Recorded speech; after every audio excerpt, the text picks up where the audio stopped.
আল্লাহ রাসূল সাল্লাল্লাহু আলাইহি ওয়াসাল্লাম যখনই রমজান মাস আগমন করে তখনই তার সাহাবায়ে কেরামদেরকে কিছু আমল শিখিয়ে দেন। আল্লাহ রাসূল সাল্লাল্লাহু আলাইহি ওয়াসাল্লাম সাহাবীদেরকে বলেন যে যখন রমজান মাস চলে আসবে, ইজা দাখালাল রমাদানা ফুতিহাত আবওয়াবুল জান্নাহ, তখন জান্নাতের দরজা খুলে দেওয়া হয়। ইজা দাখালাল রমাদানা, যখন রমজান প্রবেশ করবে, ফুতিহাত আবওয়াবুস সামা, তখন আসমানের দরজা খোলা দেওয়া হয়। ইজা দাখালা রমাদানা, যখন রমজান প্রবেশ করবে, ফুতিহাত ইলাল রহমান আবওয়াবুর রহমান, রহমতের দুয়ার আল্লাহ তাআলা খুলে দেয়, আসমানের দুয়ার আল্লাহ তাআলা খুলে দেয়, জান্নাতের দুয়ার আল্লাহ পাক খুলে দেয় রমজান মাস আসলে। ওয়া গুল্লিবাত আবওয়াবুন নার, এবং জাহান্নামের দরজা আল্লাহ তাআলা বন্ধ করে দেন। এই কারণে আল্লাহ তাআলা যে জান্নাতের দরজা খুলে দেন, রহমতের দরজা খুলে দেন, আসমানের দরজা খুলে দেন। তো এই কারণে এই সুবর্ণ সুযোগে আল্লাহ পাকের কাছ থেকে আমরা রহমত চাইব, আল্লাহ পাকের কাছ থেকে আমরা মাগফিরাত চাইব, আল্লাহর পাকের কাছ থেকে আমরা নাজাত আশা করব। এবং এই রমজানে আরো সওয়াব রয়েছে, যেমন রমজান মাসে যদি একজন ব্যক্তি আরেকজন ব্যক্তিকে ইফতারি করায়, ইজা ফাত্তারা, যখন কোনো ব্যক্তিকে ইফতারি করাবে, গুফিরালাহু মা তাকাদ্দামা মিন যামবি, তার পিছনের সমস্ত গুনাহ মাফ করে দেওয়া হবে। যখন সাহাবায়ে কেরাম এই কথা শুনলেন, সাহাবায়ে কেরাম বললেন, ইয়া রাসূলুল্লাহ, আমাদের তো সামর্থ্য নাই, কিভাবে আমরা তাদেরকে ইফতারি করাবো?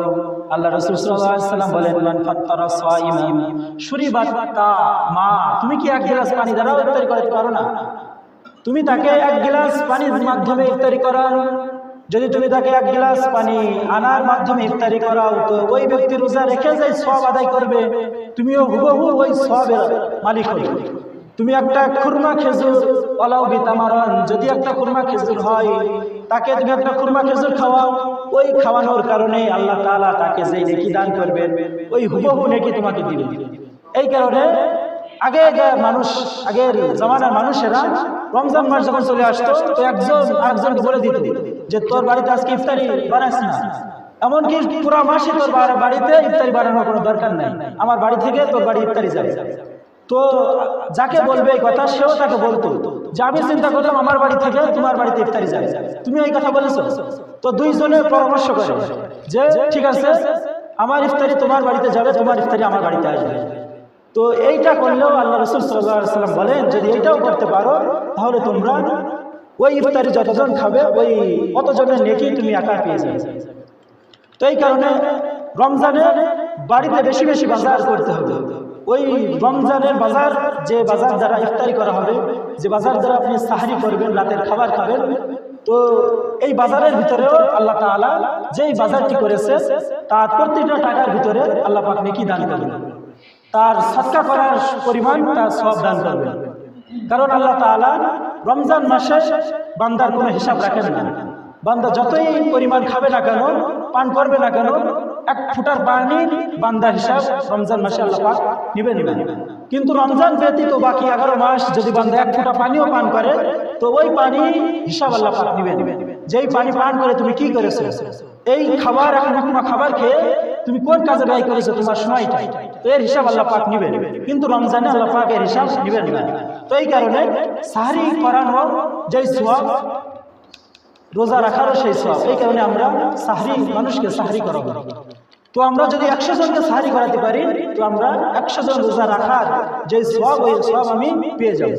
তো এই কারণে আমরা সাহরি করাবো।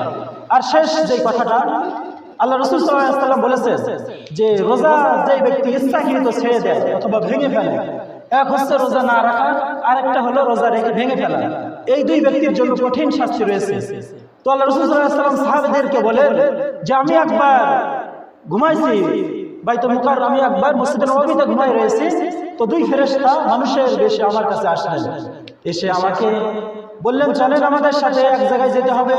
আল্লাহ রাসূল বললেন যে আমি রোজাদার, আমার ক্ষুধার্ত, আমি এখন ক্ষুধার্ত, আমি কোথাও যেতে পারবো না। তো ওই লোকেরা বললেন যে এমন একটা জায়গায় নিয়ে যাব যেইখানে গেলে আপনি খুশি হয়ে যাবেন, যেইখানে আপনার যাওয়া দরকার, যেইখানে গিয়ে আপনি এমন কিছু জানতে পারবেন এটা আপনার জানা দরকার, আপনি আমাদের সাথে চলুন। তো আল্লাহ রাসূল এই কথা শুনে তাদের সাথে রওনা দিলেন।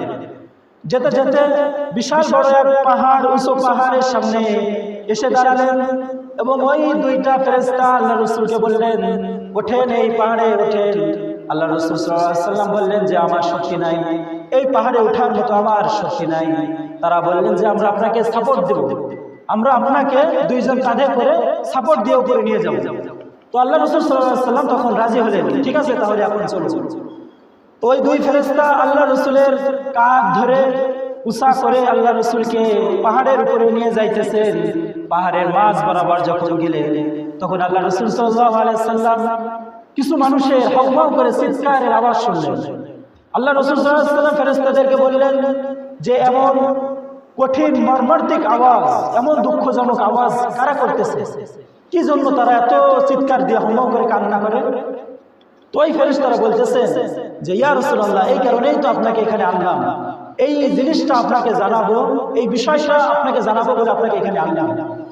তো আল্লাহ রাসূলকে বললেন যে এই যে কান্নার যে আওয়াজ পাইতেছেন, এই কান্নার আওয়াজ হলো ওই সমস্ত মানুষের যারা রোজা রাখে না, যারা ইচ্ছাকৃত কোনো ওজর ব্যতীত রোজা রাখে না, এই যারা রোজা রাখে না এটাই হলো তাদের কান্নার আওয়াজ। জাহান্নামে তারা এইভাবে কাঁদতে থাকবে।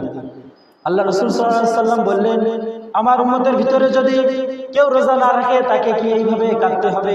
তো ফেরেশতারা বললেন জি, আপনার উম্মতের ভিতরে যারা রোজা রাখবে না তাদেরকে এমন ভাবে তারা কান্না করবে, তাদের আযাব এমন হবে যে তারা এমন ভাবে কাঁদতে তারা বাধ্য হবে। তো আল্লাহ রাসূল সাল্লাল্লাহু আলাইহি ওয়াসাল্লামকে আরো উপরে ওঠানো হলো। একেবারে পাহাড়ের চূড়ায় যখন আল্লাহ রাসূল উঠলেন তখন আরো মর্মান্তিক আওয়াজে কাঁদতে লাগলেন। তো আল্লাহ রাসূল ফেরেশতাদেরকে জিজ্ঞাসা করলেন যে এরা কারা? এরা তো তাদের থেকে আরো নিকৃষ্ট ভাবে আরো যন্ত্রণাদায়ক কান্না করছে। তো আল্লাহ রাসূল সাল্লাল্লাহু আলাইহি ওয়াসাল্লামকে ফেরেশতারা বললেন যে এরা হলো আপনার উম্মতের ওই সমস্ত ব্যক্তি যারা হলো রোজা রেখে ভেঙে ফেলে, অর্থাৎ রোজা রাখার পরে যারা রোজা ভেঙে ফেলে তাদের হলো এই শাস্তি। আর এর পূর্বে যে শাস্তি দেখেছেন ওটা হলো যারা ইচ্ছাকৃতভাবে রোজা না রাখে। তো সহিহ ইবনে হিব্বানের ভিতরে হাদিস এসেছে, আল্লাহ রাসূল সাল্লাল্লাহু আলাইহি ওয়াসাল্লাম এই হাদিস বর্ণনা করেন, সাহাবাদেরকে বলেন যে তোমাদেরকে আপনি সাবধান করছি, আমি তোমাদেরকে সাবধান করি যে তোমরা কখনো ইচ্ছাকৃত রোজা ভেঙো না, আর কখনো ইচ্ছাকৃত রোজা রেখে তোমরা ভেঙো না, কারণ এই শাস্তি আমি ফেরেশতাদের মাধ্যমে, স্বপ্নের মাধ্যমে আমি আল্লাহ পাক আমাকে দেখিয়েছি। তো আল্লাহ তাআলার মেহেরবানি যে আল্লাহ পাক আমাদেরকে রমজান মাস দিয়েছেন, অনেক বড় একটি দামি মাস।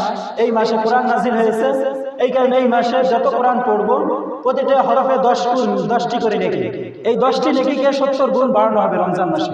তো আল্লাহ পাক আমাদেরকে সুবর্ণ সুযোগ দান করেছে রমজানের নেকি আদায় করা। এই কারণে নিজের পার্সোনাল যে কাজগুলো রয়েছে এই কাজগুলো কিছু ছেড়ে দিয়ে কম করে এই যে আমরা যে নেকির কাজগুলো রয়েছে, কোরআন তেলাওয়াত করা, জিকির করা, নামাজ আদায় করা, এইগুলো আমরা বেশি বেশি করতে থাকবো। রমজান চলে গেলে আবার নিজের কাজগুলো আমরা সমানভাবে করতে থাকবো। তো রমজান মাস এসেছে এবং রমজান মাস যে দামি এটা হলো শুধুমাত্র কোরআনের কারণে।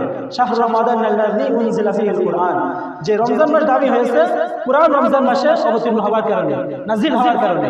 এই কারণে কোরআন বেশি বেশি পড়ব, কোরআন আমরা বেশি বেশি পাঠ করব। আল্লাহ পাক আমাদের সকলকে তৌফিক দান করুন, সকলে বলুন আমিন। যা কিছু শুনলাম এবং বললাম আল্লাহ পাক সকলকে মানার তৌফিক দান করুন, সকলে বলুন আমিন। ওয়া আখিরু দাওয়ানা।